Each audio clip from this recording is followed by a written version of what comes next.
and the masters of the universe. I am Adam, Prince of Eternia and defender of the secrets of Castle Grayskull. This is Cringer, my fearless friend. Fabulous secret powers were revealed to me the day I held aloft my magic sword and said, "By the power of Grayskull!"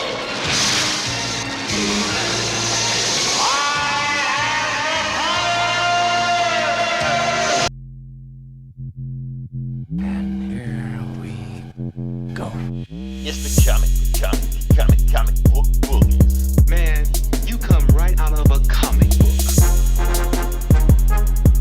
It's the comic book bullies. You will bow down before me! It's the comic book bullies. Now I am the master. It's the comic book bullies. It's the comic book bullies. All right, give it to me. The following contains offensive language and spoilers. Listener discretion is advised.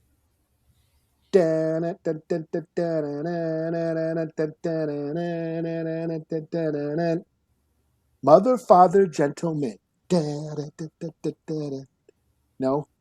No, The guy who sang, was it Gangnam Style or whatever? I don't even know who sang Gangnam Style. Oh, that dude. That guy. Okay, I didn't know you was a fan. Okay. My kid is. That's another song I hear. You all can't the- blame everything on your kid, man. I'm listening to Sabrina Carpenter because my kid. No, man. I You can't probably blame will one day if she discovers it, and I'll have to hear it over and Your over kid and over gotta all get out day. of jail free pass. What are we talking about? Oh, let's do a podcast. Okay. Welcome back to the Comic Book Bullies. There's your bully host, Leroy, aka Too Hard for the Radio, with my co-host. Yeah, this is Eli, aka Burger Bantha. There you go. All right. And also want to give a shout out to our third co-host, Bloop, the AI. So they're collecting enough data on us so they can do this podcast without us. So yeah. And one day they will. And one day they will, very soon. All right, so now let's jump into the show. Like I said, don't have a whole lot of show. We got a lot of show for you, but don't worry. If you're here, we are going to talk about a review of, ooh, look at that. Wow. Masters of the Universe. Dun, dun, dun, dun, dun, dun, dun. Dun, dun, dun, dun, dun, dun, dun, Dun, dun, dun, dun, dun, dun. dun, dun, dun, dun, dun, dun, dun, Dun, dun. dun. He-Man. Boo, boo, boo, boo, boo, boo, boo. Anyway, back to the show. All right. Also, while you're here, hit that little button right there. Ooh, look at that. Look at them graphics. Look at Get them graphics in there. Okay. So, but before we get to Eli, I want to do a side quest while we're here. Because the thing is, it's June. Okay. And June is popular for Pride Month. Oh, yeah. Now, we do a lot of superhero. Anytime there's a holiday coming up or a big month or something like that, we always post like superheroes that do such and such, blah, blah, blah, blah, blah, blah. And I figure, like, you know what? We should do Pride Month also. Okay. Let's be allies. Sure. I know you think this is going to go sideways, but it's not. Or it might. I don't know. Even I don't know at this point. I don't like using that term because I feel like when people say, I feel like whenever say I'm an ally, I feel like they're kind of douchey. Like they're saying, "Oh, look at me," you know. That may fit us. I don't know. So, Yeah, but yeah. we'll see. Just right. do it. Quit fucking. Just do it. Okay, here we go. Just fucking do it, man. The Pride Look at me. superhero. I'm what you know what I'm saying. Here's the thing. Whatever I say, Eli endorse it. So anyway, the Pride superhero we're going to announce this week. Yeah, I might keep this going next week. We'll see how it goes. Is oh shit. No, not He-Man. Fuck. Well, he could be. He could be, but not this week. Anyway, we got Bam. All three of them? Yeah. Okay, well, that's 3 weeks. We got almost a whole month covered. This is a bonus. It's a bonus. That's all. For those that don't know, yes, this is Kenny. I don't know how people. The reason, like I said, we did a YouTube video on this that did like 8,000 views on it because we talked about this because people don't know about this for some reason. And as it happened, Marvel tried to cover it up like it never happened. But Marvel, we will never forget it happened. So yeah, for those that don't know about this whole thing, it's a storyline in the comics. It happened. So Yeah. yeah, that's why they count. The map on Krakoa, wasn't it the map? Or no, it showed the diagram of their bedrooms or something. Yes, they were all connected together, and yeah, like I said, hey, it counts. So yeah, let me say if you can go on the next part podcast. Sure. Just wait till you see who I got next week. Is it Aqualad? No, that's too easy. No. Okay. Let's dig deeper in that. Okay. So, yeah. Well, let me do it. I'll have one too. Then Okay, I'll have one. You'll have one. I'll have I got some people that aren't officially gay, but I think are gay. And when I said they're gay, it pisses off people and shit like that. Can't be He-Man. Well, yeah. Well, yeah. Can't be Skeletor. Oh, okay. Too easy. Well, fuck this. So, all right. So anyway, what we're gonna do? We're gonna keep the thing going. Like I said, we're gonna before we get to He-Man, we do want to bring back the old classic. Eli, you know where we're going with it. Okay. So you got to give it to me. What is the number one movie of the week? Is it He-Man? No. No shit. No. Any franchise movie will never be number one again. That's what it is. Mortal Kombat, Little Girl Group. No, all out of the board. The one we have is give it to me. Bam. Hold it up. Scary movie. Well, that's a franchise. It is a franchise. Yeah. What are we on? 5, 6? I don't know what we're on right now. It's just a scary movie. That's all it is. It's a reboot. It's not a reboot. Yeah. A requel. So that was the number one movie this week, which was kind of crazy. Like, okay. So a R-rated movie of a like 20-year-old franchise beat Star Wars, beat He-Man, beat Anne Hathaway, everybody. So it's just back. It's just killing right now. So yeah, good job for them.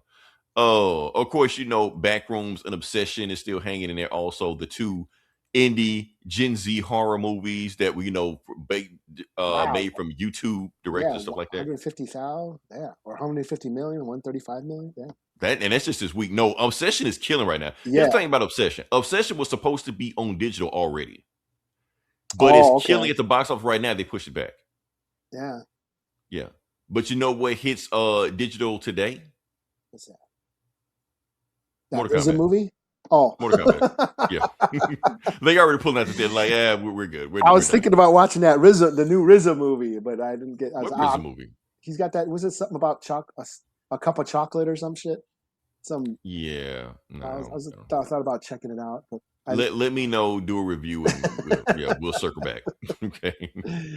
So let's go to right now. So yeah, but how do you feel about these Gen Z horror movies, Eli? I think, like I said, I think it's great that outsiders are. It kind of reminds me like when Terrifier made all that money. They have these outsiders outside the studio system, people just wanting to make movies for the fun of it, for the enjoyment, for the art, and then it and people and it resonating with audiences, and I think that's pretty cool. But not just that, because like I said, these guys come from YouTube. It wasn't Backrooms like a YouTube short or something? Yeah, I think it was like a short it started out as a short. Yeah. And then they said, hey, we'll give you the studios, make this into a full-length feature, and he did. Yeah, but you got people that have seen that short going to see this. So it's like I said, it's an adaptation of YouTube movies now? I guess. I mean, yeah, and that's... Eli, we're old as fuck now. I'm just saying. And this is what... if that's where things are going. And what I am concerned with, and because it's how Hollywood is. The studios are like, "Ooh, look at this thing that's making all this money." Like these YouTubers are making these movies and they're killing it at the box office. So you know what we need? We need to go find YouTubers and get them to make movies. And like, no, don't get Joe Rogan to make a movie. Who's got the biggest following? Don't get Mr. Beast or Logan Paul or Charlemagne the God or some shit. Yeah, don't get some asshole to make an influence. The thing about these guys, they actually wanted to make movies, so they used YouTube as a way to do it. Whereas those guys are influencers. They're content creators. They're douchebags on the mic, sticking their phones in their faces, running around doing bullshit. That's not filmmaking. They have no talent whatsoever. They're just on camera. They're just on camera doing dumb shit. 10-second clips. That's not filmmaking. These guys are actual filmmakers, and so that's what I'm hoping. Oh, let's get some. Who's got the highest followers on YouTube or TikTok. Let's get that asshole to make a movie. Like, no. These guys, the guys who made a Backroom and Inception, they actually want to make movies, you know. So. Right. So speaking of the movie that ends, because like I said, we're talking about He-Man. We're gonna talk about He-Man. Where is He-Man? Number 2. So that's pretty good right there. Funny thing about that, we're talking about people that have a passion for filmmaking and all stuff like that. I just found out the director of He-Man. Oh yeah. Do you know about this guy? Yeah. Okay. He's a Nepo baby. Yeah, he was a rapper. He was a rapper. Yes. He was a 90s rapper. And his dad owns Nike. He's the guy who owned Nike, yeah. Yeah. And that's how he became a rapper, because his dad bought out the record studio. Yeah, they got the fucking Bomb Squad to do his beats and shit. Right. Hell, I think the movie studio he's in now, his dad bought it. Yeah. His dad bought that. He did the Kubo and the 7 strings or whatever. Those animations. That's how he started. So, yeah. Hey, whatever way you can do it, get in there. Okay. So now we can get into it. We're going to talk about He-Man. Masters of the Universe. Mm-hmm. Eli, that shit confused the shit out of me when I was a kid, because I wanted He-Man toys. Like, what the fuck is Masters of the Universe? I want He-Man. So I'm looking around for it and shit like that, can't find it. So yeah, I never called this shit Masters of the Universe. Did you ever call it Masters of the Universe? No, it was called He-Man. Nobody ever called it Masters of the Universe. Yeah. It was He-Man. But here's my thing. Why is He-Man, but we don't call it Transformers Optimus Prime or, G.I. Joe Snake Eyes or anything like that? Well, why don't we do that? Because that was the theme song. He-Man. Yeah, He-Man and the Masters of it was He-Man and the Masters of the Universe. Yeah. what was it? Was it ever He-Man and Masters of the Universe, or was it just Masters of the Universe? The cartoon was technically called He-Man and the Masters of the Universe. Oh, that's what I'm saying. Did He-Man actually show up in the title credits of the cartoon? He was the first thing. Or is that just a Mandela effect? No, he can. I am Prince Adam. I know that. I know he said it. I'm Prince Adam. I turned to He-Man. I got my pet tiger, shit like that. But in the title sequence, did it actually say He-Man and Master Universe, or was it just Master Universe? Because I feel like we're in the middle of the Mandela effect. I'm pretty sure it said He-Man and the Masters of the Universe. Eli, I'm going to look it up. I think we're in an alternate universe, Eli. You might want to look it up. You filibuster. Because I can't play. I can't play it. Yeah. I think we've all been fooled. I'll look it up while you filibuster. Look up on watch the 80s credit scene. And please don't play music on the car, because we might get flagged for that too. Yeah, but just to see if it says He-Man and Master Universe or just Master Universe. Look at that shit. It pops right up. I put in He-Man and it said He-Man and the Masters of the Universe American Animated Series. Okay. Okay, so we wasn't fooled. Okay, it was there. All right. So now let's talk about He-Man and Master of the Universe. Now, the thing is, normally when we do these things, we don't do like a deep lore dive and shit like that, but all cards on the table, full disclosure, I don't really give a shit about He-Man. I never really did. Really? Even when I was young. I thought you said you had the toys. No, I'm thinking you had. I had the toys. I didn't give a shit about them. You said you were into the Thundercats. I was in a Thundercats, yes. Yeah. Now, when they make a Thundercats one, I'm going to be all over that shit. Yeah, but He-Man, it's like whatever. So if you expect me to do a deep lore dive on He-Man, it ain't going to happen. No. I can. You can. Eli, give us some He-Man lore, some shit. What do you want? You want the toys, how the toys are made, or how? Did you freestyle. know that George Lucas is partially responsible for He-Man? Now, how was that? Because that's news to me. Okay. Well, you know George Lucas, he made this little space movie called Star Wars back in the 70s. I've seen it once or twice. Yeah, you may have heard of it. Yeah, we talked about it on this podcast. About 200 out of the 400 episodes we have. But a little indie film called Star Wars, space adventure movie, and back in the 70s. And when he was making it, he was looking to make merchandise, so he wanted to make toys. And he shopped the merchandise rights to all these toy companies, and he went to Mattel. They did Barbie and a bunch of shit. And they're like, nah, man, we ain't interested. And movie franchise toys don't ever sell. So no, they turned them down. So George Lucas went to Kenner. Kenner made Star Wars toys, biggest selling toys of all time. The rest is history. I think he made more money off the toy merchandise than he did off the movies, which he owned the toy merchandise and he didn't own the movie rights, so he made more money than the studio made. Yeah, so George Lucas became a cajillionaire, and Kenner went down as the biggest, toy makers of all time and all that shit. And Mattel was like, shit, man, we fucked up. We should have got Star Wars. So you Right. know what we need? We need to make a toy. That we need to make action figures for boys because that's everyone's into Star Wars. So what do? So they had 3 ideas. They were going to do an army guy, a space guy, and a barbarian guy. Those were their 3 ideas. And the Okay. barbarian guy was the one. Yeah, let's do the barbarian. And that's what They used the eventually. barbarian space was kind of like they had the cake and eat it too. Yeah, but they said the barbarian guy. Let's do the muscle bound dude with the axe. Let's make that our toy line. Because And that was that's- right around the time Conan came out. Yeah, that's eventually would go on to become He-Man and the Masters of the Universe. So it wasn't for George Lucas, or Mattel not turning down George Lucas for Star Mhm. Wars. They would have probably never have came up with He-Man. So there you go. Some lore. That's okay. I did not know that. Okay, appreciate you. I knew you were gonna come through. So yeah. All right. So like I said, that's He-Man. Or like I said, for those who don't know, He-Man started as toys. That's what the thing. This whole thing brought about toys. So yeah. The cartoon was just a 30-minute toy commercial. That's all it was. So yeah. Yeah, basically. Uh-oh. And that's what G.I. Joe was. Oh, hey, what's up? Transformers was and Yeah. 2 o'clock stream. Wait. Oh, shout out to you. Okay, I know who that is. All right. So yeah. So like I said, we got He-Man, we got and the thing that's funny you say that because you can feel the influence of Star Wars on He-Man. They kind of it did take place in a fantasy realm, but yeah, it incorporated sci-fi and space Yeah, elements. look, He-Man everything. is Conan, Star Wars, and Superman. Yeah. The 3 most popular things in the 80s. Because like I said, you had a Superman movie with Christopher Reeves, you had Star Wars, and you had Conan. Mhm. 3 things boys love. Put that shit in one thing and it sells like hotcakes. That's what they did. Because basically it's Conan in space. That's what it is. But you also Pretty got much. these weird ass Flash Gordon, and he's got superpowers and shit. So it's everything. Yeah. Yeah, it's whatever you want to be. So yeah, that's why it hit. So that being said, can we talk about the movie now? Go ahead.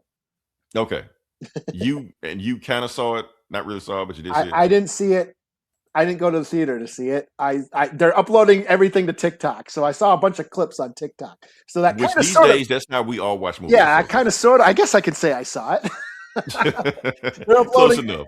They're spoiling the shit out of it on TikTok. They're uploading whole scenes and shit. So All nothing right. sacred anymore. Nothing sacred anymore. So let's go. Okay. All right. So what do I think about the movie? Now, first, I'm gonna start out with this movie saying that okay, honestly, it's exactly what you think the movie is gonna be. Because one thing I did like about this movie, and maybe people some hate about it, that I feel like it is the most like accurate adaptation you can have of a Saturday morning cartoon. It's pretty much that. So basically, what you got is a live action Saturday morning cartoon. That's what it is. Yeah. It's not like what these other movies where they're kind of like scared to kind of go there, or they're trying to like rationalize why they did shit like that. No, it's just He-Man on the screen. Mhm. So I think they did a good job of it. I mean, like I said, the set design, good. Costumes, good. Acting's pretty good. I feel like here's the thing that I do feel like everybody in this movie were He-Man fans. For the most part, people play the movie kind of, it's of course, there's a goofy ass concept and shit like that, but I think everybody plays it straight. They don't pretty much look at the camera and wink at it, stuff like that, except for your boy, Skeletor. I have seen, yeah, he's pretty much hamming it up. Which he's supposed to be. Yeah. Some people don't like that. They thought Skeletor was supposed to be more like evil and malicious like that. Like that was never Skeletor. He was never like that in the cartoon. He's basically he was the never cartoon. like that in the cartoon. Yeah, they basically took the cartoon version of Skeletor and put him on screen. Yeah, he's kind of a bumbling idiot. Skeletor was always kind of a bumbling idiot. Yeah, always saying stupid shit, kind of winking at the camera, kind of saying the stuff that you want. Like that's what Skeletor is. He was never like evil, anything like that, or malicious, or kick kittens and shit like that. No, he was just a goofy dude, and he was a goofy dude in this one. Yeah, he got a little bit scarier voice than what I normally used to, but it's Skeletor would just like that. I didn't know until I looked at the credits that was Jared Leto. Oh yeah, that's him. Yeah, so this is the second movie that I like Jared Leto in, ever of all time. The only other movie I liked him in, when Brad Pitt beat the shit out of him in Fight Club. That was it. That's the only 2 movies I ever liked Jared Leto. I forgot he was in that. Everybody did. But yeah, every time I see him, like, hey, that's the dude that Brad Pitt beat the shit out of. That's the only thing I remember him from. So every movie y'all in. The He-Man guy. Let me see what his name. Yeah, the He-Man guy. I thought he was okay. I thought he was pretty good. Okay. people saying he too small and too tiny, stuff like that. I don't think so. I think he was He-Man E, something like that.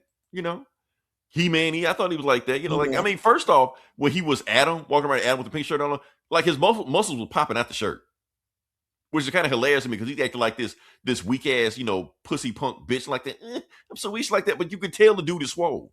You know, but that's what Like the like 80s cartoon was like that too. like Jason Momoa as Aquaman. Like, Yeah, just he's like fucking eh, gigantic and shit, and like right. Just like, go- why are you acting like this, man? Look at you, man. he goes But into he's that acting like bar. He goes in that bar, and the dudes are trying to bully him. Like he's like bigger than all the bullies and shit. right. So he's just like, how will you get away with this? But they do it in the movie, so yeah. So all they doing was just turn to He-Man. He just taking shit out. People are like, but I thought Adam was like smaller. Like, no, 1980s cartoon. No, he's Same. basically a different, like the toy. They're The basically toy. the same They figure. didn't, They're and that's the painted thing differently. because they didn't want to make a different toy. No, they all had the same body. They all Had the same mold. body, they had the same build. Skeletor had the same build, Yeah. which you think Skeletor would probably be like a little weaker wizard guy. Nah, same build as Oh, He-Man. He was just So blue He-Man. all they did was just use the same toy, the took same the head body off and mold, repainted it, and that's it. They call it a day. They weren't gonna make a new build or body just for Adam. Every No. toy, every figure, except for the female, and even the female figures, they all had the same body. Like every Sorceress, female figure. Tila, something like that. Yeah, so Tila, they had two. Evil Lynn. Yeah, Evil Lynn, something Yeah. like that. But they knew they weren't going to sell those toys anyway, so they just sold the boys' toys. But all the boys' toys were the same toy, Mhm. just recolored. So they weren't going to make Adam a smaller guy, even though it would have made sense. But they He had even to had the spend money same on it. facial expression. They didn't even change the hair. They changed it. The hair was the same. So man, it was great. Like I said, it's a lot of stupid shit that happened in the cartoon that we kind of just accepted, you know. And I will say this: when the cartoon, I'm sorry, when the movie is just playing the movie straight and you know playing like a love letter to the cartoon, I was liking it. But whenever they was making fun of the cartoon and lampshades like that, I didn't like it. You were offended. I was offended. Yeah. Like when hold a lampshade on it, like you know, when Skeletor's doing his evil laugh and everybody looking at me shit like that, like, man, what you laughing for? You know, because that shit he did in the cartoon. So yeah. So I thought that was thing. Like I said, the dude is playing like He-Man, stuff like that. Like, of course, when He-Man was in the cartoon, you know, Adam, they had different personalities. Adam was all weak and shit like that, and He-Man was, you know, He-Man, you know, it's like that. But in this one, since he's learning how to become He-Man and basically becoming He-Man, he's still basically kind of like a 10-year-old in the movie, like a mind of a 10-year-old, but as a, you know, a man of a body, kind of like Peter Pan type or Shazam, kind of like that, kind of like that. So yeah, different, but I kind of went with like this, just what they doing. What else we got? Also, Idris Elba as Man of Arms. He was awesome in that. I mean, like I said, he can do these roles in his sleep nowadays. This whole sci-fi fantasy shit, that's just what he does, you know. He had his whole arc going on where he was, you know, he got his ass kicked and he's trying to, you know, and the funny thing about Idris Elba that he's old enough now that he can play the, you know, the grizzled veteran mentor type guy because he's at that age now. So now he's got to basically be a man past his prime trying to, you know, help out with everything. So I thought it was pretty cool like that. What is going on in this movie? Now, here's the thing about this movie. Like I said, this movie is exactly what you think it's going to be. It's He-Man fighting the Skull-Faced Demon with a whole bunch of monster armies and save the universe and all this shit like that. It's what you expected. Is the movie anything more than that? That's the thing. That's the question I wanted to see about that one. What are the deeper themes? What's the socio-political commentary? Are you ready to go there, Masters Eli? of the Universe? Are Let's you ready to go there? That's what we do, man. Are we really going to deconstruct He-Man? Yes, we are. Yes, we're going to. Okay. Because here's the thing about this movie. Like, we talked about He-Man, we talked about Star Wars, all like shit. But here's the thing, Eli. There's one reason why this movie was greenlit. Now, we know they've been trying to make a He-Man movie for 20 years and shit like that. But there's one reason why this movie exists. Barbie. Oh, yeah. Both are owned by Mattel. Mm-hmm. Barbie did $1 billion. So now Mattel is emptying the crate on anything they got. What's that, shooting ladders and shit? They're making that movie. I think. I don't know. Maybe I heard that on a rumor or something like that. But the point is, anything Mattel owns, they're about to make a movie of it. So, yeah. So, of course, they're going to start with the heavy hitters first. But the point is, Barbie did $1 billion, so we're going to try to do that. Now, the thing about Barbie, it's always been the case that Barbie and He-Man are two coins of the two sides of the same coin. Barbie is for girls. He-Man is for boys. That's what it is. Now, in the Barbie movie, Eli, did you ever see it? No. Spoilers. that the movie is a deconstruction of womanhood in That's what Barbie. I've heard. I've seen Yes. clips. I've seen. Yeah, I just. And that's the whole movie. That's what the whole movie is. Like everything else take a back seat to that. Didn't Is see He-Man that doing the or same Oppenheimer. thing? And Oppenheimer, backpedal on Oppenheimer. I didn't see that either. So Don't worry. But does He-Man do the same thing? Is He-Man an examination of manhood or masculinity? And here's my thing, Eli. Like, did you catch any of that when you watching TikTok and all that shit like that? I did. I did not. I saw this thing about where Skeletor was in the human resources. I tried to find that clip. I couldn't find it. I couldn't find it. Plus, I saw probably that. couldn't post it. He's like, you got a big sword between your thighs or some shit. I was like, oh, okay. Yes. The sword is a phallic symbol, and it's always been that way since the 80s. The power. Yeah, that's always been a thing. The sword. It's always been a thing, and it's funny, Eli, because the whole time in the movie, because that's pretty much what the plot of the movie was. Like I said, he's this weak ass. Well, he ain't really a weak ass dude. He like the swole ass dude, but he acting weak. He like, when I find my big sword, I can be a man. I can be the man, stuff like that. And I'm thinking it's just gonna be subtext through the whole movie, like, idiots like us gonna break the shit down later on, something like that. And I'm like, okay, the movie's not gonna address what they're hinting at. And then Skeletor just says it. Yeah. He just says it. I'm like, oh shit, okay. Because you expect him to say it because he's a fucking asshole. He's like, oh, you think you're a big man because you got this big sword between your legs like that? Like, oh fuck, they said it. Okay, so yeah. So yes, this movie, the sword is a phallic symbol, and not just He-Man. Pretty much any movie with a giant sword or a giant gun and shit like that is a phallic symbol. Yeah. Just read some Sigmund Freud one day. It's all in there. That's why we're kind of attracted. That's why you got these movies with it's always the guy with the biggest gun, always the guy with the biggest sword. He's the most powerful. Even with the cartoon, when He-Man said, I have the power, the creator said that resonated with young boys. Yeah. But the young boys don't know why it resonates. Yeah, that's the thing. They are in charge. They felt in charge, or they felt, they felt, I don't want to say authoritarian, but you know what I mean? They felt confidence from that. That always, resonated. He-Man is a power fantasy. He-Man is the power fantasy. Yeah. For little boys. You're big, you're strong, you're swole. You don't even have to wear a shirt anywhere. You have a big giant sword. You have super strength and superpowers like that. You're in space, saving whatever the fuck, fighting evil demons, shit like that. It's a power fantasy. Throwing all the monsters in the mud. Over boys. But let me go back to it. Like I said, going to deconstruction of actually the movie of He-Man, because I think this movie does sneak in some examinations of masculinity. Like I said, that is one of them where he's just this weak ass little boy until he finds the big giant sword. And since he got the biggest sword, he's the most powerful man. Also about masculinity, how he, his deal with his father, where he wants to be independent of his father, but at the same time wants his approval of the father. So you got where the social construct of masculinity is passed down from generation, or when he's handling older generations, like it's a big conversation we can have about Idris Elba in this movie, where he's like the baddest ass dude in the movie until he gets his ass kicked. When he gets his ass kicked, the rest of the movie, he's emasculated. Now his daughter Tila is taking care of him, stuff like that. It's all in the movie. Like, it's very much subtext in the background of the movie, because, like I said, the forefront of the movie is He-Man fighting monsters like that. It's not all into the back scene of him, but it is an interesting scene when him and Man of Arms are actually talking about their feelings. Like, where is Adam at an emotional state when men don't have conversations like that? Not men, especially not in the 80s. Not in the 80s. They didn't have those conversations like that. But here's the thing. In the 2020s, we have to have these conversations, Eli. We have to have, where is your mental state right now? How do you feel? Yeah. That's not shit we talked about back then, but they go there in this movie. Well, and you can tell the funny thing about it, because, like I said, it's supposed to be like the manliest man in the movie, shit like that. So when he's having this conversation with Adam, he's just like, I don't understand what this conversation is, man. I don't know. I want to whoop some ass. I don't want to sit here and talk about your feelings and shit. Yeah. But he has to, because, like I said, because the funny thing about Adam is that he works in human resources, so he has to learn not to fight, but how to de-escalate situations. Yeah, and that is a new generation. That's the generational thing. Like, we're Gen X. We didn't talk about our feelings. Right. Therapy wasn't a thing. People who went to therapy were considered insane. Right. So don't cry. You're being a wuss. That's just how. Walk it off. We all heard walk it off. Yeah. Don't cry. You're being a wuss. That's how we were raised. Right.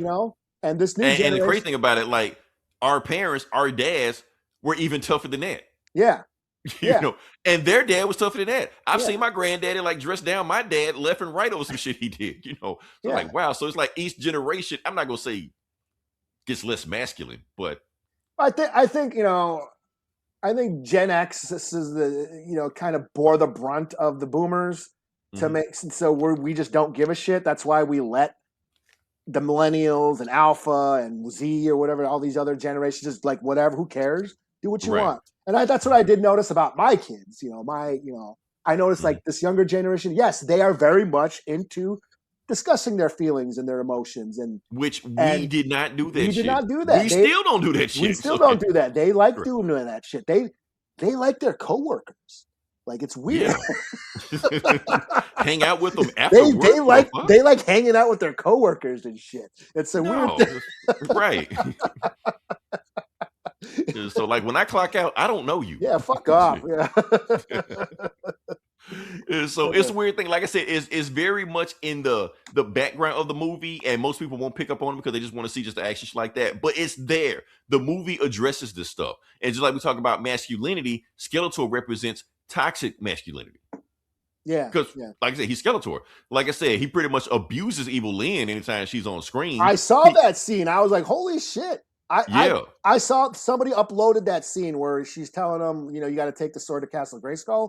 And I'm yeah. like, holy fuck, that's kind of shitty. Like I was taken back. I thought, because most of the scenes that I've seen are Mhm. like kind of like goofy, and I can see it's all tongue in cheek, and and they're not taking it too seriously. But when I saw that scene where he picks her up and throws her down by her throat, and I'm like, holy Right. shit, he's like really, he's like abusing Evil Lynn. And I Yeah, was like, and don't that's the take, thing because, and I was like, don't take that shit, Evil Lynn. Kick his ass. but it was weird because like she was into it. Okay, I didn't see It- that scene. Yeah, that's what I'm saying. It's like anytime it was done, like she was into it, like she was liking that shit. I was like, I don't know what the fuck is going on with these two. So yeah, so yeah, I let's ain't go on kink with. shaming their shit. I ain't gonna kink. Yeah, it felt like yes, it was all in there. So I don't know what the fuck was going on there, but yeah, it was definitely there. Oh, and that's the thing I wanted to dig into the movie. Also, I want not just masculine about that, but the fact, like I said, Adam. The whole point of the movie is that, like I said, he was raised on Eternia, the other planets like that, but he had to escape because he was getting hunted by Skeletor when he was 10 years old. So he still remembers everything on the planet up till 10 years old. But the point is, mentally, he never got past that. So even in adulthood, he was still stuck in his fantasy world. Do you see where we're going with this? Okay, yeah. The movie is hinting at it. The movie's touching on it, but it just don't flat out tell you that. And most people ain't going to catch on that. But it's basically like this grown man is still stuck into this, boy childhood fantasy world. And basically the only thing he remembers of Eternia, he drew on it. So basically, his fantasy world is his drawings, and that's what he's stuck on. And that's when I thought for a second that the movie was going to get into some weird 12 Monkeys type shit. Where like I'm going to spoil it for you. Like I thought for a second the movie was hinting at like Eternia was just made up in his head. Okay. Like he just made this shit. That's why I thought when he was like dealing with Skeletor and shit, like when Skeletor was in the HR office, like okay, so he just made all this shit up. Like it's just all in his head. It's like it's Fight Club or some It's shit. like Yeah, like that. So like Skeletor ain't here. He ain't in space right now. He just stuck in his HR office. He just don't want to grow up. That's what it is right now. So the movie hints at it, but it never really goes there.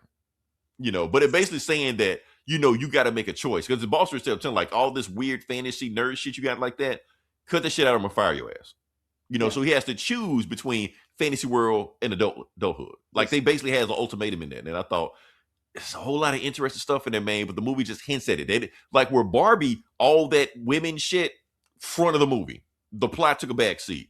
This is like in the back seat of this shit. Like, but really at the forefront is the action, blah, whatever like that. But the trippy 12 Monkeys, Peter Pan type shit, it's in the background. As our movie's going to go a little bit harder with that one. But if you went that hard, now you got a different movie. yeah. So you can't really, really go there. But the movie absolutely is a commentary on masculinity, positive masculinity, toxic masculinity, the whole thing. So Tyler or Skeletor was Tyler Durden. yes, Fight Club was very much an examination of toxic masculinity, And that's what people kind of and they kind of missed the point. all the alpha dude bros kind of missed that. Right. They identify with him like he's like me. Low, he's not supposed to be like you. Like you missed the point of the movie. So yeah, it's kind of like thinking Homelander was a hero. You The know. first rule of Grayskull is we do not talk about Grayskull. Right. So yeah, so it's very interesting stuff they do. And the funny thing about it, like the final fight, He-Man tries to talk it out with Skeletor. He tries to de-escalate the situation. But you know, Why is Skeletor's this an asshole, reminding me so of listen. the Wonder Woman movie? Yeah, because that's what Wonder Woman does. Wonder Woman was trying to be diplomatic until she had to just whoop ass. Right. So yeah, so very crazy, man. So I thought that was interesting. But that's one thing about the movie. On the surface level of it, it's a very standard get the job done type movie. But underneath it, under the other layer of the movie, it's trying to say something. So Okay. that's what I think. I think other, sources and channels out there are going to deep dive into this shit a lot more than I did. I'm just being surface level at the point right now. I'm just saying there's some stuff going on in this movie. So Okay. Yeah. but for the most part, it's just a standard action movie, So Yeah. and I that's mean, mostly what people are going to take away from it. yeah. You know. Well, we that's just what we do around here. Is we go deep. Yeah. On He-Man. On He-Man and Right.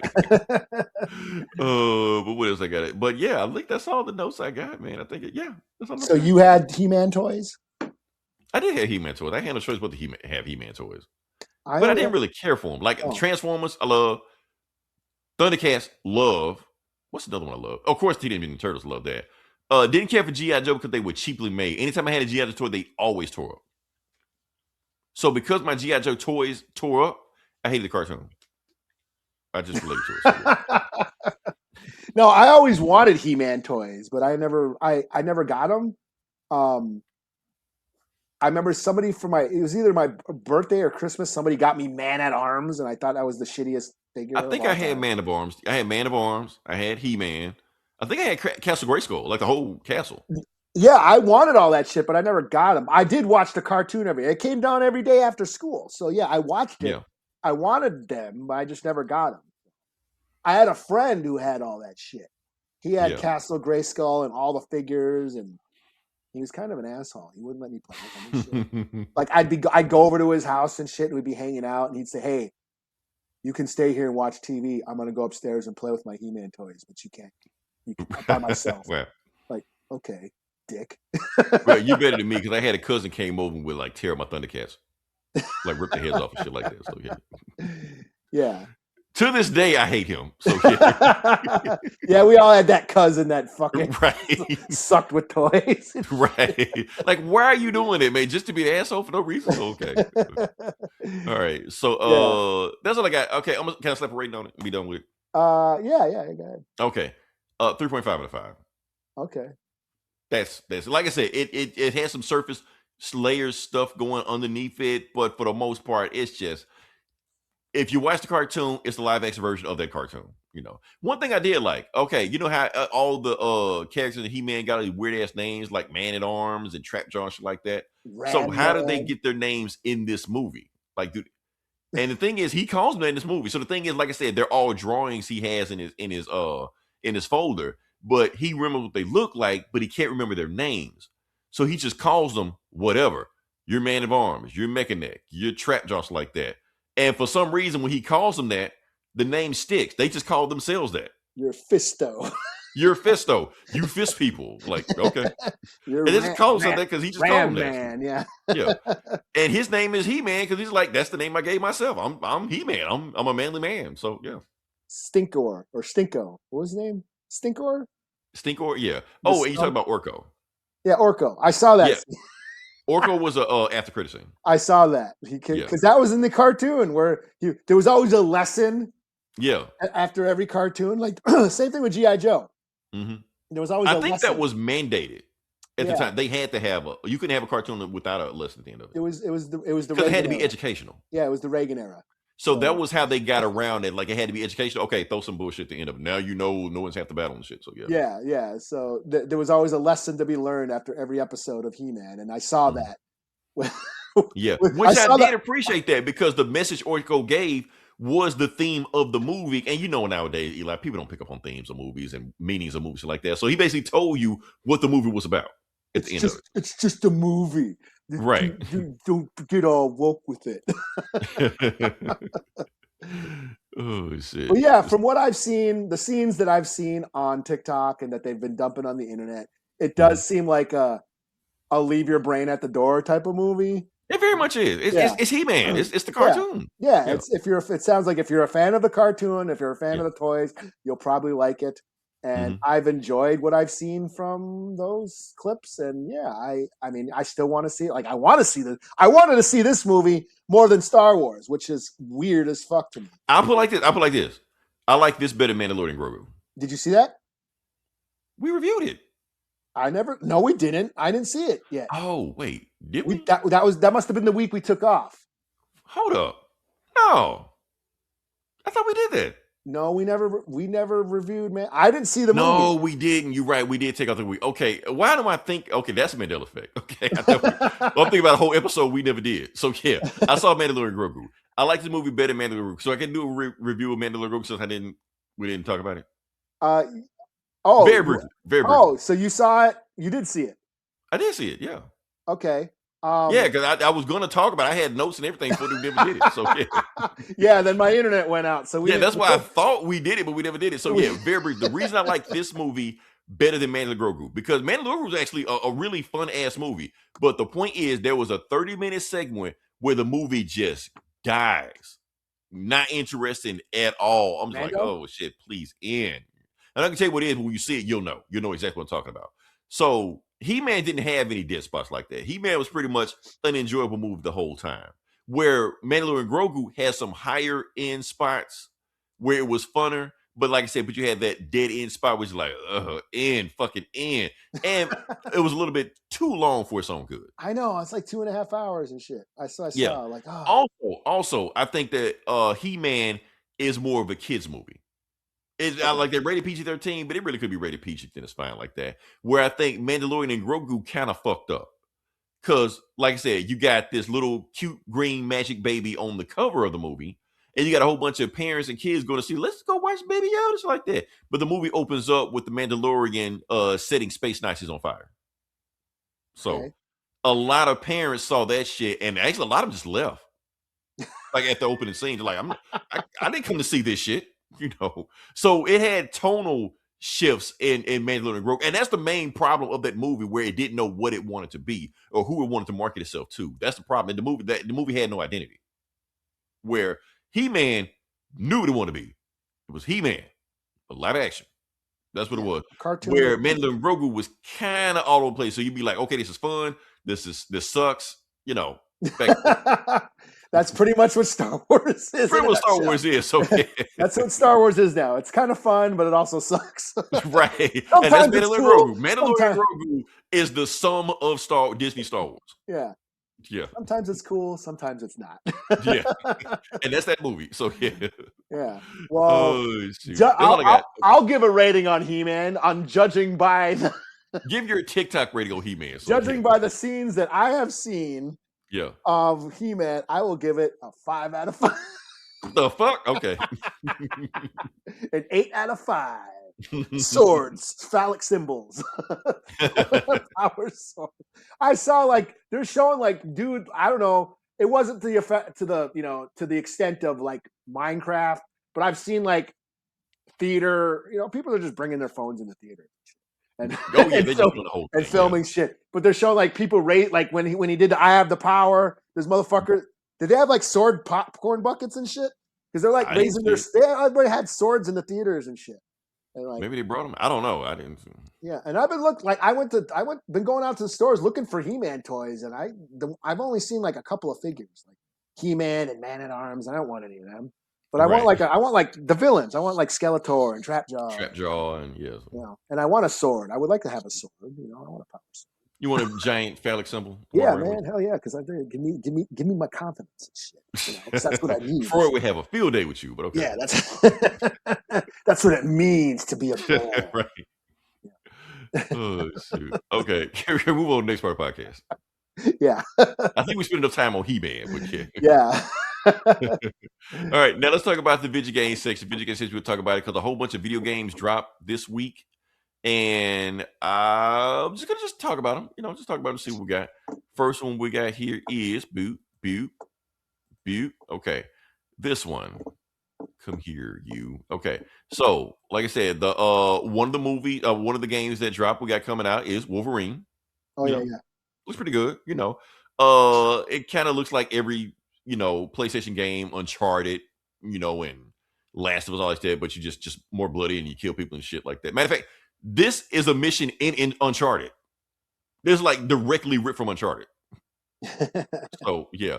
But that one, moving on past that, we can also talk about this one because this is the one that's got everybody's panties in a bunch right here. Oh, okay, good. Oh yeah, yeah. I God of saw it. War Lofi.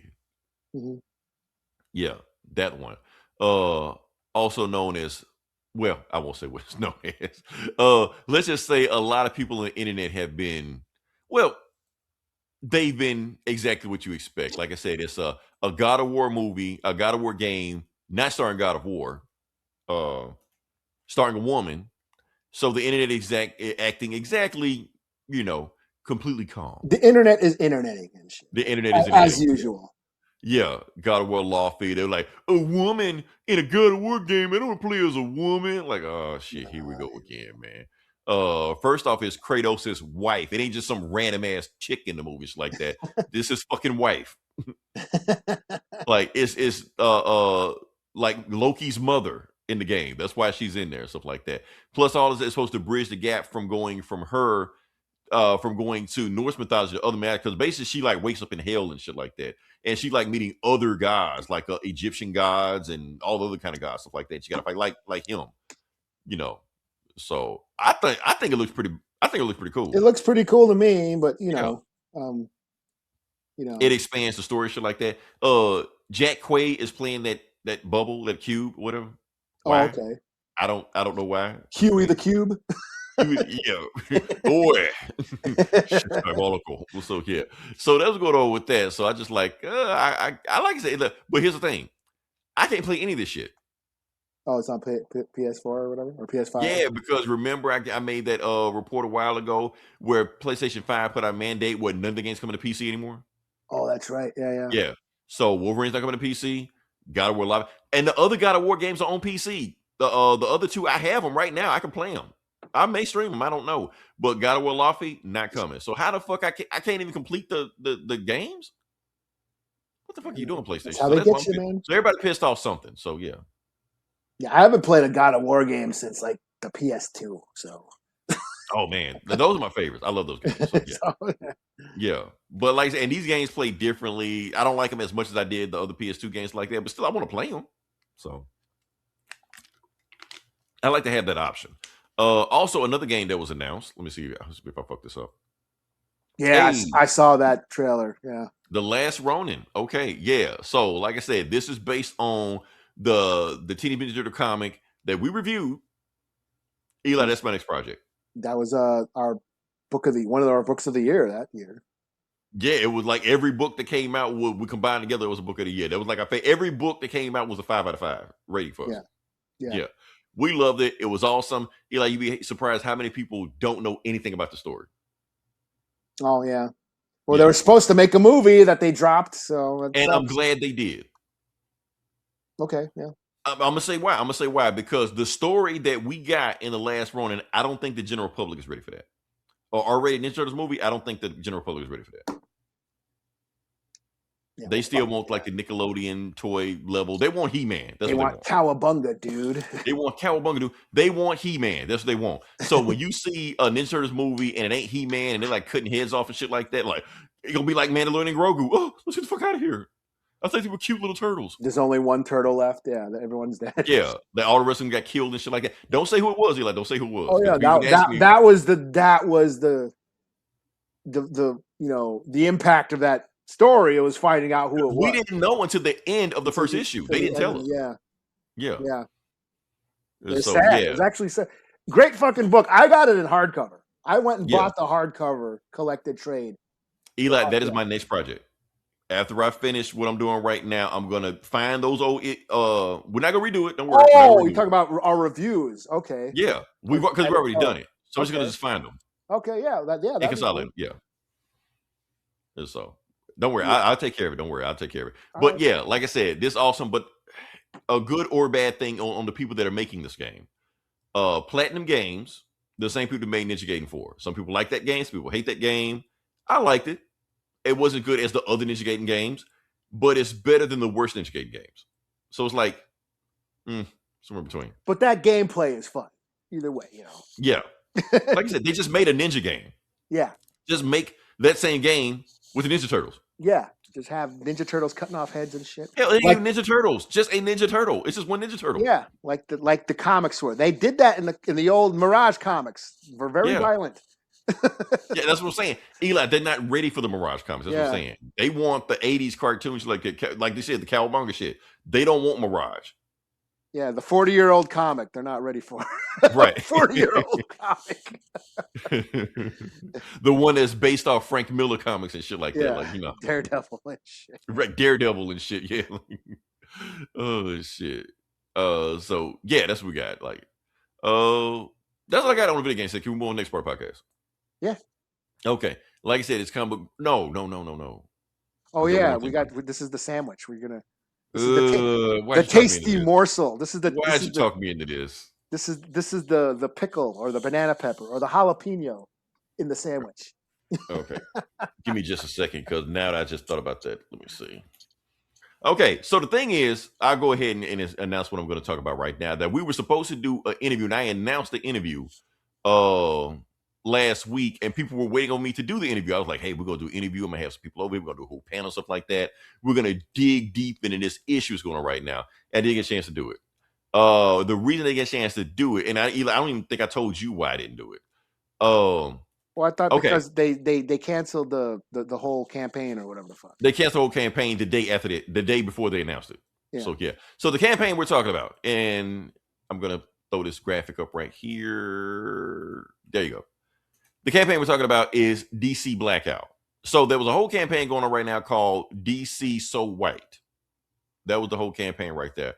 And we were gonna dig into it. We were gonna talk about, okay, let's I was gonna bring on the creator of the whole DC So White campaign, like that. And he was rolling out, and he was going to come on this podcast, and he was going to explain what he's going to do. And the day he announced the DC Blackout, I was like, okay, come on, I got a chance for you. I'm going to get Eli was going to make it, but I had another a host, co-host signed up for it, and we were going to like break it down and tackle what's going on like that. Then the day after, he came and just said it's canceled, because I think he got so much pushback from it. They just say, like, for instance, I think one of the reasons he decided to cancel, because even though they don't have, first off, the campaign is the DC White campaign is because DC hasn't had a black solo ongoing comic run since I think 2022. I think 2022, 2023, was I Am Batman? Yeah. I Am Batman. That was the last ongoing series they had. Yes, they've had other series like Mr. Terrific and Black Lightning and Power Company and the Milestones, also Yeah, like Milestone came back for a little bit. Yeah, they That's weren't what ongoing. They weren't ongoing. None of those books were ongoing. All of them were like 6 issues, get in, get out. They were announced as 6 issues and stuff like that, and that's it. So the only ongoing book they had was I Am Batman, which got canceled. They hadn't had anything since then. So basically what they were planning on doing with the DC Blackout was to boycott DC for I don't know how long, I don't know the period of it was like that, until they get some, until they get an ongoing black book going on. But the reason they got some pushback on it, because one, they have some black creators at DC right now on ongoing books, even though they don't have any book. Zatanna is written and drawn by Jamal Campbell. Mm-hmm. Who is a black creator. Yes, Zatanna's not a black character, but you have a black creator at DC making moves right now. Stephanie Williams is on and off on Wonder Woman. When Tom King's ain't writing it, she's on it. And she's a black creator. So they have black creator right there. So if you boycott DC, you can't take the food out their pocket. On top of that, I think also, because like I said, this is Pride Month right now. So they would, fuck with the bits on that. So your boycott will mess up somebody else's movement going on right now. So, like I said, people want a Pride book right now. DC put out a Pride book, so we had this big this book boycott going on right now. DC gonna be like, "Well, this Pride book ain't selling. We gonna make no more Pride books," which is done. You're hurting somebody else's cause. doing that. Mhm. So on top of that, they do have a black book at DC right now. You kind of moving the goalposts right now because Absolute Green Lantern has a black Green Lantern in there. Not John Stewart, the other one that y'all don't know about. So yeah, ongoing right now. On top of that, and here's the thing, I heard this through grapevine, Eli, because I have But connections. wait. Wasn't I'm not trying to play devil's advocate, Yeah. but that's canceled. That got canceled too. But was it Green Lantern? Was it War Journal? The one where John Stewart came back to Earth and he didn't have his. Remember? Yes, But and that was ongoing. But it's done now. That's done now. Too. It's done, but it wasn't ongoing. It got canceled, but it was ongoing. Yeah. So the reason, we're not gonna count that. You should count that. It's his book. So, another thing. And here's the thing I heard going down the pipeline, which the creators knew about this. They have a black book coming out at the end of the year. Oh yeah. Yeah, we don't know who. We don't know who's making it, but we know there's a book. Basically, it is like this whole, what are we on? Next Level, All In, whatever the fuck going on right now. Yeah, All In. This is the first wave of books. Okay. They were going to announce some more books down the pipeline.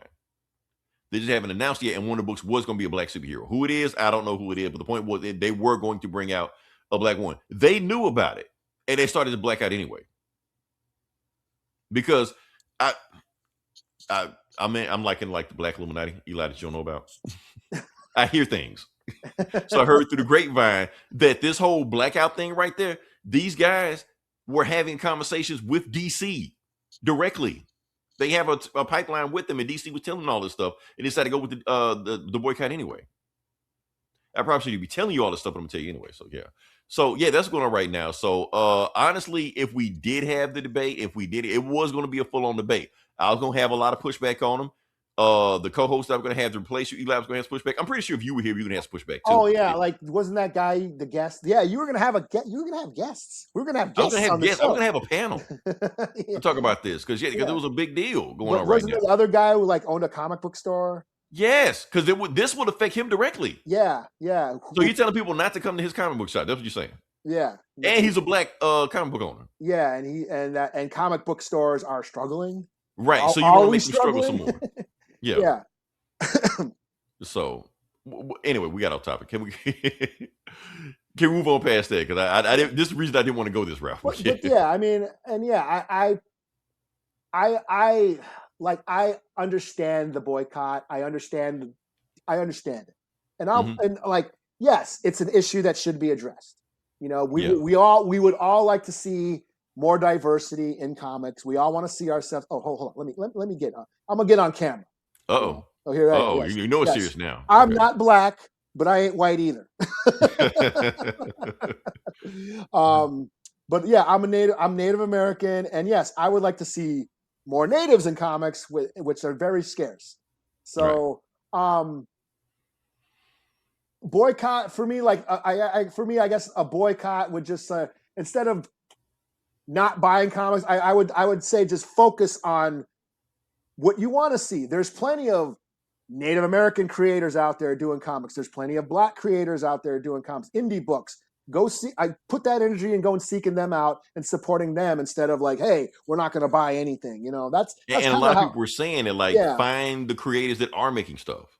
Yeah, they are out there. That's kind of where I was. My stance, and I understand it. I support the cause. Yes, I would like to see more diversity in comics, whether it be black, native, whoever. You know, all demographics, but not a half-ass attempt. Yes, we've gotten which is what we've been getting a lot of time. They put out a cyborg book. Yeah, and then wonder why nobody's buying it. Yes, I only get to see Native comics in Marvel every November because that's Native American Heritage Month. Right.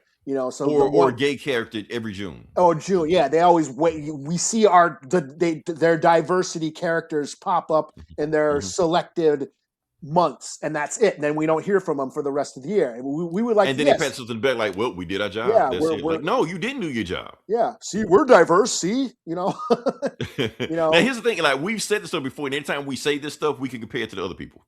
Yeah, those guys, because all we're saying is that we want a fair shake. We're not saying we don't want these people, or we don't want to. We just don't want a half-ass job on it, because bad representation is more damaging than no representation. Yes, and that's my thing. Going back to supporting indie creators is like, whenever I do see natives in Marvel, like native comic book characters in Marvel, DC, it's It's just you know what I'm saying? Because it's an afterthought. It's it's okay, you know. It's just Yeah. it ain't that cool, you know. Here's Echo, or here's Danny Moonstar. Like, I'm reading the Danny Moonstar book and I'm struggling through it, you know, Right. on so many reasons. You know, for one thing, I'm not into magic. You know, I'm not Right. into I'm not into Harry Potter or Doctor Strange. It's not my thing. But you Mhm. know, but it feels like she's a it feels like she's a sidekick in her own book. It's basically a Right. magic spin-off, you know, from the Right. Magic series.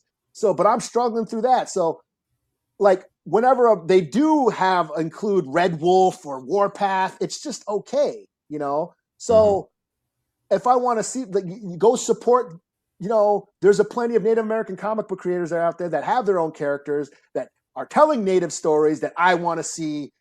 I just go support them. And that's what I encourage everyone to do. Like, you know, there's Black creators out there with their own books, doing their own stories and creating shit you want to see. Shit, you know what I Right. mean? Instead of the Even if you half-assed- want to do indie, Image drops Black books all the time. Like, we just talking about Bitterroot, Oh yeah, Bitterroot was Support that. awesome. Philadelphia.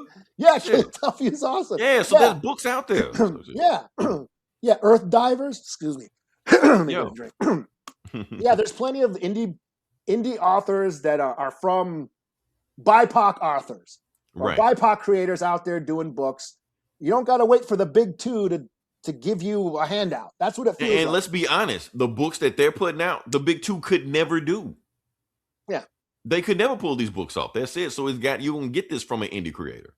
Yeah, Because and- they don't have those shackles, they don't have the range, they don't have to worry about synergy with the movies. Just like they just make it and just do whatever they want. yeah. And the fact that you said like Zatanna is being Mhm. written and drawn by a Black creator, Yeah. I think that's awesome. Like, Right. she got a job, or they got a job on a book that's not just specifically a Black character. You know what I Right. mean? You know, 'cause that Hell, seems Dwayne like McDuffie was writing Justice League. Yeah, So shit. that would be the goal. Is like, okay, Right. we're gonna get a Native American artist and writer to do a Native character book. You know, Funny Why? thing enough. why don't you get him to write the X-Men or something? You know what I'm saying? So They the wanted, fact like that, yeah, John Singleton wanted to direct X-Men. Mhm. Marvel wouldn't even meet with him. Like, no, that's like, because he was a huge, like, John Singleton was a comic head. You know, like, he was like, y'all just pigeonholing me into I can only do Boys in the Hood and, you know, Baby Boy and shit like that. No, I want to do the superhero shit too. He wanted to do, hell, he had Black Panther in his hand in the 90s. When they take that away from him, he was like, okay, let me do X-Men. They're like, no, we don't want you. Like you just can't be pigeonholed like that. Like, what makes Bryan Singer more qualified than John Singleton? Oh. Not really. I feel like they should be in the same boat. Well, we're not gonna talk about all the bullshit he did. But we ain't yeah, going down that rabbit. we're not going down that road. I'm just saying that he should be in the Yeah. same conversation as that where you talk about who to pull, but don't even want to meet with them. Come on, man. That's fucked up. Or when you do something, it's the stuff that Anthony Mack was talking about. Like, oh, you got all these Black stuntmen and stuff like that. You got all these Black, you know, people behind the scene like that. The only time you ever see them is when they're making a Black Panther movie. They got all these other Marvel movies, but you never see them then until they're making that. Yeah, like I was watching The Boys. Yeah. You know, and I can't confirm or deny this, but I'm watching The Boys, and they had that one white dude in the headdress pop up, War Chief or something, and I'm like, okay, and I get it's The Boys. They're making they make fun of shit. It's a satire, you know. They're just making fun of shit. It's a parody. I get it. Here's the white guy in the Native headdress. They're poking fun at Native racism and all that shit. I get that, but I'm like, did you have a Native actor in any of these? In the whole entire series, was there any Natives on the crew? Was there a Native janitor on the set? Like, did you have, I know you're patting yourself on the back for being an ally and recognizing this issue in the Native community, but did you throw us a bone at all? Right. Like, could you hire at least one Native on the crew or an actor in any of the whole 5 seasons of that show? You know, and it's shit like that we're like, yeah, I get it, yeah, the shit we're always calling back. That's that sort of pandering, you know, Right. that doesn't really go anywhere. And that's But like I comes said, up but with like, anytime we say it, we sound like the other guys. yeah, like Gohorty. They made up this like Gohorty on What If. Right. She's basically a god. She has like she can create. She's basically a world breaker. She's Right. you know what I mean. She's Omega level. Yet she's the comics I've seen her in. She's like chasing Loki through the multiverse and like Right. like I would much rather see stories about her stopping colonization and exploring that whole idea, but we don't. We got we don't get to see any of that. And, Wait, didn't she wipe it out on her universe? on her, I mean, but they never went back. We never saw any of that. Right. And that's what I want to see. But when you don't hire the talent from your selected demographic or minority group that you're trying to represent or pander Right. to, you don't get that experience. You don't get that perspective. So, and that's kind of what I'm tired of seeing. What we're Right. tired of seeing. Right. So, yeah, I want to see more shit. I want to see more diversity and more representation, but just not half-ass representation. Right. So, Which is an afterthought. That's why I want to be an ongoing book, because if it's a book, or we're gonna put out 5 issues, or we'll give you a one shot, they don't put all that shit. They just put it out there, and if it does something, fine. If it doesn't do anything, whatever. Yeah. So I almost think also, I hate to say it, they made that whole like they outlawed or banned DEI or some shit like that. Now they really don't give a shit. That's what I feel like. I feel like at one point, I feel like they were obligated to do it. Like, okay, let's throw somebody in there. But now they made all this management like that. Like, oh, well, now we got to try. We ain't going to bother trying this shit now. Yeah, and that's a whole other conversation. That's a whole other thing. I think we're going down the rabbit hole. Yeah. Yeah. All right. Anyway, can we talk about comic books now? Let's do it. I'll get back in the character. Okay. I'll be back to being the sidekick now. All right. Okay. All right. So anyway, let's go ahead and start the comic books. I think I'm joking. Eli, I only got one book. I know you did the same. I had to struggle to get one more than one. I had to struggle. And I was like, should I do an old one? I don't even feel like doing that. I'm just use one book and be done with it. Well, I can just do one book too. I don't need to do both. One book and one book. That's it. Hey, I'm fine with that. So we're gonna do what we got here. Am I going first? Batman number. Wait, is this? You're doing this? I ain't got shit else. Oh, okay. Because I was gonna. Okay, yeah. And this is your one book. You do it, and then I'll do my other book. Yeah, I know you read it. You can help me out with it. So okay. Yeah. You can fill in the blanks because I kind of been keeping up with the book, but I really haven't keeping up with the book. So some of the stuff I'm be like, what's going on again? So you can kind of help me out through that one. What we got here? Let me throw this thing up. Boom, and then do that. And then this. Batman number 10. Batman number 10. Like I said, I've been kind of keeping up with it, but we're going to keep the story going, keep the party going, keep going on this. Let me see. Matt Fraction. Yeah, he is doing his book. I think I done fucked up. Anyway, let me do something. Yeah, fresh off of Monsterverse, or what's it? The Legacy Monster. What's it called?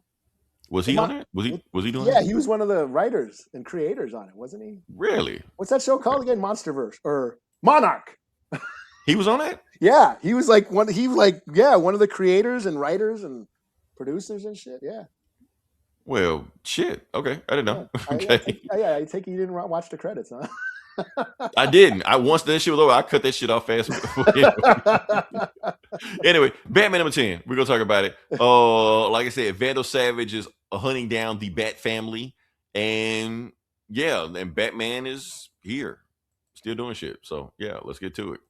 So, get out of there. All right. So the book starts off with, and I know you read it, so you can kind of help me out what's going on with this one. So yeah.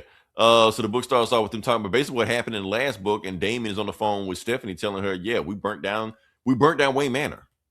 Yeah. Been around since 1939, gone. That's out there. Yeah. And Vandal Savage is like laughing his ass off. He was like, I got their ass on the run, thinking they out of here. So yeah, but he was like, trust the process. So he's on every camera he could talk about, telling how he's got Batman on the run. They didn't raid all his raids, shit like that.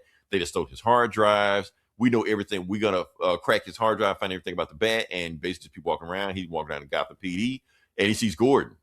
Because, he arrested Barbara last issue. So he's like, Gordon, see if he say something. Gordon just looks at him. Yeah, last issue, Vandal Savage and the GCPD busted all the Bat, found a bunch of bunkers and hideouts for the Bat family and arrested Barbara. Now she's in jail. Now she's in jail, like the super max prison stuff like that. Yeah. And yeah, and what do we got here? And he was like, "Oh, you gonna say?" See, basically, he like punked out Gordon, just kept walking. Like, good. I'm glad he didn't say shit. Meanwhile, I go to look at Tokyo. Now, this is where I get confused, Eli, on this part right here, because I remember shit was going on with this one. This that dude, the Minotaur. Well, not him. But he's basically having a funeral, and that guy is a Minotaur, and he hands him a pair of glasses because he's like, because basically, I think the Minotaur killed his daughter or wife, whoever it is, whoever at the funeral he's at, a Minotaur killed him. He's like, why should I kill you right now? Because open the glasses, you found out why you shouldn't kill me. And so we opened the glass, and he opened the package, set of glasses, and we found out who the glasses belong to. Hugo Strange. Mm-hmm. Hugo Strange was going to war with that guy that's at the funeral right now. So the Minotaur decided to send his men in there to take his ass out. And Hugo Strange sent his monster man in there. They got taken out, blasted their ass. Hugo Strange tries to sneak out, run, but he runs directly into them, trying to turn around. The guys behind him, and down goes Hugo Strange. Mm-hmm. Hugo Strange is dead. Like the fuck? Okay. Yeah. According to him, yeah. According to him, he was like, yes, he bled out. So basically, since Hugo Strange is going to war with that guy, he was like, I took care of it for you. So that's kind of payback for killing your daughter, like that. So we even Steven now, I guess. So yeah, that's it. So meanwhile, Bruce Wayne's is that because I don't know, whatever. Basically, Bruce Wayne has bodyguards following him everywhere he goes. And they're basically having a shareholder meeting, basically saying like, basically they're shutting down, I guess, the Arkham Tower like that. They're shutting down, I guess, And that crazy ass doctor, she's up to something. Yeah, she's got that drug. Yeah, this is all that other plot line about the drug and like they tried killing her and all that. And yeah. Okay, yeah. So basically, the drug that she was using to do whatever, they want to use that drug for military applications. And I guess what that would do, and then they say they do it, they'll make billions. And he throws the iPad like, I don't give a fuck about that shit. I don't care about money. And basically saying like, you can't just say you don't care because Wayne or, the Wayne company is a public held company. So we have to, take care of the shareholders. So we kind of have to do this. It ain't just, you just do whatever the fuck you want to do, And he just basically saying like, we got enough money, we can do whatever we want. And then in the middle, he starts blanking out because he starts thinking about the Minotaur. He be chasing the Minotaur for like last time. He like, okay, I finally understand the Minotaur. He's not just a regular, criminal where all he cares about is, taking over turfs like that. No, he wants to treat Gotham like an asset to acquire. So he's not crazy. He's not a psycho. He's a capitalist. The worst of the supervillains. So yeah. So Alfred's like, and Alfred, okay, is he a hallucination or is he an AI? He's a hologram. Yeah, he's basically like Jarvis. Okay, all right. So he's not imagining this. No. Can anybody else see him? But I think so. Yeah. Okay, whatever. Anyway, Alfred just fucking us like that. Okay, so fine, he's capitalist. Like, so basically, what we're gonna need to do is follow the money. We're gonna get search all night. We're gonna follow, account recs and shit like that. And and Batman like, we ain't doing that shit. This ain't the type of comic book.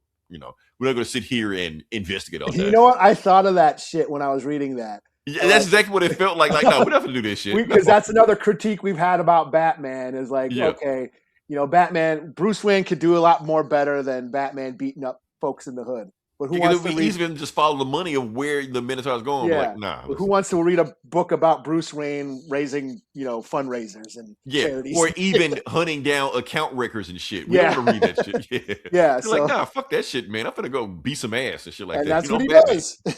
Yeah, that's what he does. So yeah. So he just puts on the mask, run after because, like you said, because Vandal Savage still hunting down everything he did and shit like that. So yeah, so he goes in there, stopping crime, beating ass like that. Meanwhile, Vandal Savage is on the news saying how he's got Batman on the rope, shit like that. He's on a press tour, like talking how he took down Batman and shit. Right, yeah. Gordon getting shot at and shit like that. And then next thing you know, they not getting shot at because Batman already beat their ass like that. He's up there and shit. It's like that. Flying through the air, going to the Diamond District. He goes to the Narrows at Miller Harbor. I love it when they give a shout out to the creators, Frank Miller. So yeah, the Iceberg Lounge whoops their ass, shit like that. So yeah, Upper East Side, and then he goes to, and he keeps putting these little safe boxes all over the town where he's at and shit like that. Yeah. So and then he goes to Alleytown, where Catwoman is at. And I really don't know where their relationship is at right now because I don't know if she's been in the Matt Fraction books yet. No, But in the not really. Zdarsky book, I think they didn't leave on a good term. No, I'm getting it because I'm reading. Okay, Absolute Detective. This. I think she may have popped up, but I don't know. They're all Yeah, blending but together right now. But it's cool. like it, their relationship right now, Yeah. where are they standing right now? Because Yeah. just all they did is just look at each other. look at each other and go, "What up?" Like basically. Yeah, and then just took and off. then they just So, take yeah. off and shit. Yeah, it's like that. So basically, like out of all the 30-something safe houses that they cracked down, they found all the Batman's hard drives in his safe houses, but 6 of them were dipped in acid because Barbara made sure to do them. So they only rescued 1 of them, but it had a description on it, and he's just now decrypting the hard drive to get into it. And then that's when the lights go off, and apparently Batman either took the hard drive or destroyed the hard drive. One of them. So yeah. And yeah. So and then really? Barbara. I thought the. Oh, did he take it? I thought the power just went out. Obviously, he made the power out. Yeah, obviously. Yeah. But I know I didn't know that he took the power or the hard drive. Either he took it or he just destroyed it. Like Or he whatever it destroyed- is Basically, they can't access it because there's no power. Yeah, they can't access it. So yeah. So yeah. So they get a phone. So not a phone call, but they get a message from Barbara. Basically, she recorded the message before they broke in and took her. Before she got arrested. Yeah. She basically telling them to trust the process. Yeah. Don't come in and rescue me. This is all going according to plan. I'm where I need to be. Don't come get me. We prepared for this. Yeah, We had this is plenty Batman. this was a prep time. We had all this prep. He prep time for this shit. Yeah.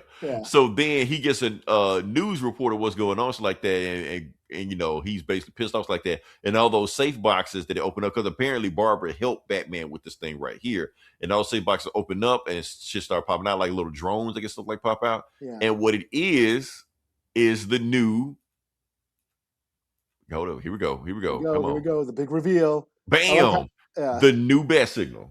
Yep. Out of a bunch of drones. Out of a drone. So hold on, because this is gonna be the money shot right here. Hold on, let me see. Yeah. The end. Mm-hmm. So no longer a spotlight, anything like that. Drones flying in else like that. Something that Vandal can't say. So basically he's trying to prove to Vandal Savage. Hold on, let's put this on here. So yeah, he's trying to prove to Vandal Savage, you're not in control of the city. I'm in control of the city. All this bullshit you did, you can't stop me. Because I'm Batman. Yeah. So that's it. So yeah.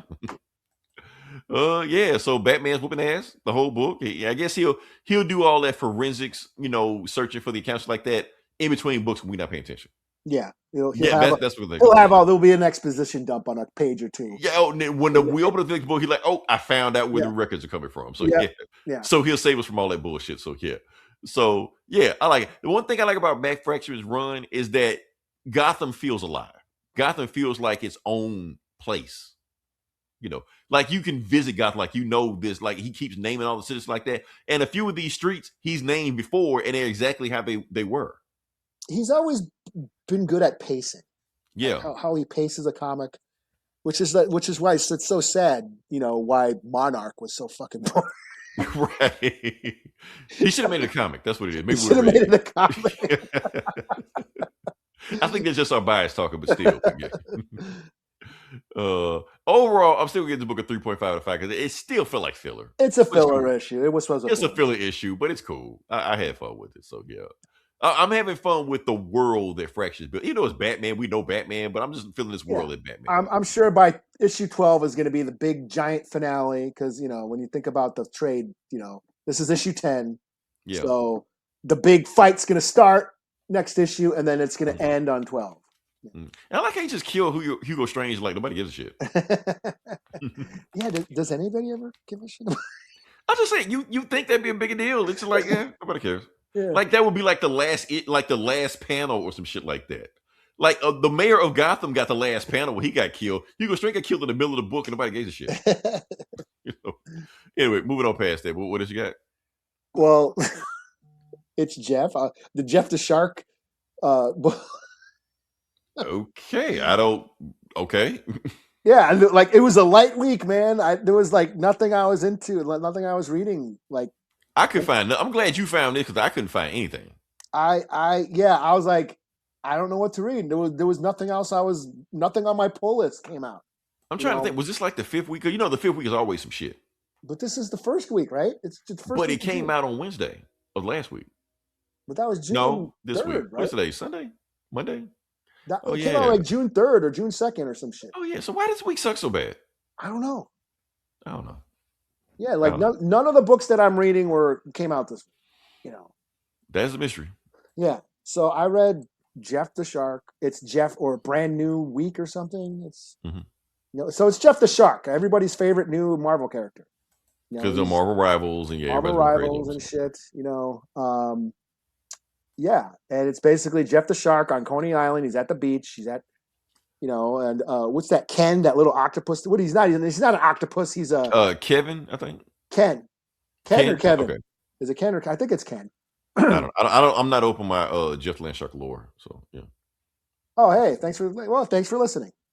Do I know this person? Let me see. Going to sleep. Just thought I'd stop by. Good night. Windows guy. Thanks for checking us out. Shout out to you. I don't think he's been here before, but okay. Yeah, well, cool. Okay. So yeah, Jeff the Shark, Brand New Week. He's at Coney Island with Ken, the little not octopus, septopus or something. I think that's what he's called. He's not an actual octopus. I think he's got 6 arms. So is that sept? Yeah, I think it's septopus. Anyways, they're at Coney Island. They're riding rides. They're playing games. They're winning prizes and shit. At one point, they get captured actually. Okay. They put in a tank or whatever, and then they escape. And he uses that little Infinity Stone to grow like arms and shit, and then he wins. So he just has an Infinity Stone. Yeah, and I think that's what's an Infinity Stone. Okay. He pops it and he grows a bunch of arms and shit, and then wins a bunch of prizes. And then that's where Ken shows up, and there's a bunch of chapters. So there's like 7 days, and they go on. Like I said, they go out to Coney Island, winning prizes. They get captured by, I don't know if they're like for the aquarium or something. But they escape, but then they need to, Ken is going to dry out, so he needs to get put in water. So Jeff had to go get him a fishbowl and shit. That's kind of all it was. It's just Jeff the Shark being cute. So just fun, dumb, stupid fun. It's Jeff the Shark. He's cute. And that's all that fucking matters. It's fucking cute. And that's all that needs to matter. So Yeah, it put a smile on my face. Okay, cool. I didn't have to, deep dive in anything. It's just Jeff the Shark being all fluffy and fuzzy wuzzy and, just. I'm just realizing. Yeah, I just realized we reviewed Jeff Landshark's first appearance. Did we? We did. We didn't know who he was at the time. Was that in the Avengers? Was it the Avengers book? Or something? It was West Coast Avengers, number 1. Okay. Where they had some crazy ass land sharks they were fighting for no reason whatsoever. They showed up and then they just took one. Oh, wasn't he created by MODOK or some shit? Is that his backstory? Well, not MODOK, BRODOK. Or whatever. Yeah. But yeah, some weird things. So, and they just took him. And I think Hawkeye, Kate Bishop, I think she just took him. Oh, yeah. Kate, yeah. So, yeah, it would be Kate Bishop. Yeah, and I think she just said, I'm just calling him Jeff. And that was it. I didn't think anything about that book, anything past that. And then now we're here. But we reviewed it on this podcast. That's the crazy thing about it. So, yeah. Well, yeah. And then there's like some bonus stories in the back where Elsa Bloodstone he's with them, and then there's another one with Gwenpool and Deadpool where Gwenpool gives Jeff to Deadpool because Gwenpool is afraid that he's gonna die in her book because her book keeps getting canceled because she's fourth wall breaking. Because she's fourth wall powered or whatever. Yeah. So okay. She knows she's in a comic, so she's like, "Yeah, here, take this. I don't want anything to happen to him. They keep canceling my book." So here, take him, and you always get a book, Wade. So here, take him, and you take care of him. So Deadpool takes Jeff out for ice cream. Like I said, it's cute. That's all it is. They go out and get ice cream. Yeah. Oh, it's Jeff the Shark. Whatever. That's all it needs to be. So yeah. Yeah, it was fine. 5 out of 5. Fuck it. Fuck it. It's Jeff the Landshark. So yeah. Jeff the Landshark. Everybody's new favorite Marvel character. I'm gonna find that review, Eli. Retro review, West Coast Avengers. We've already done it. I'm gonna find the first appearance of Jeff the Shark. First appearance of Jeff Landshark. I'm gonna find it. And BRODOK. I bet you that book's like a fucking $5,000 now. Right. GC9 or whatever. You never know. What is it? Not CDC? CGC? CGC, yeah, CGC comics 9. grade or something. Yeah, CGC 9. $500,000. It's the first appearance of Jeff. All right. So, like I said, if you listen to this long, definitely let me hit that little button. Definitely like, share, subscribe. Look at the graphics. Yeah. Like I said, next week we'll come up with something else. I don't know, but we'll figure something out. We'll go from there. Until then, this is Leroy. This is Eli. We'll talk to you guys next week. Same bullet time, same bullet channel.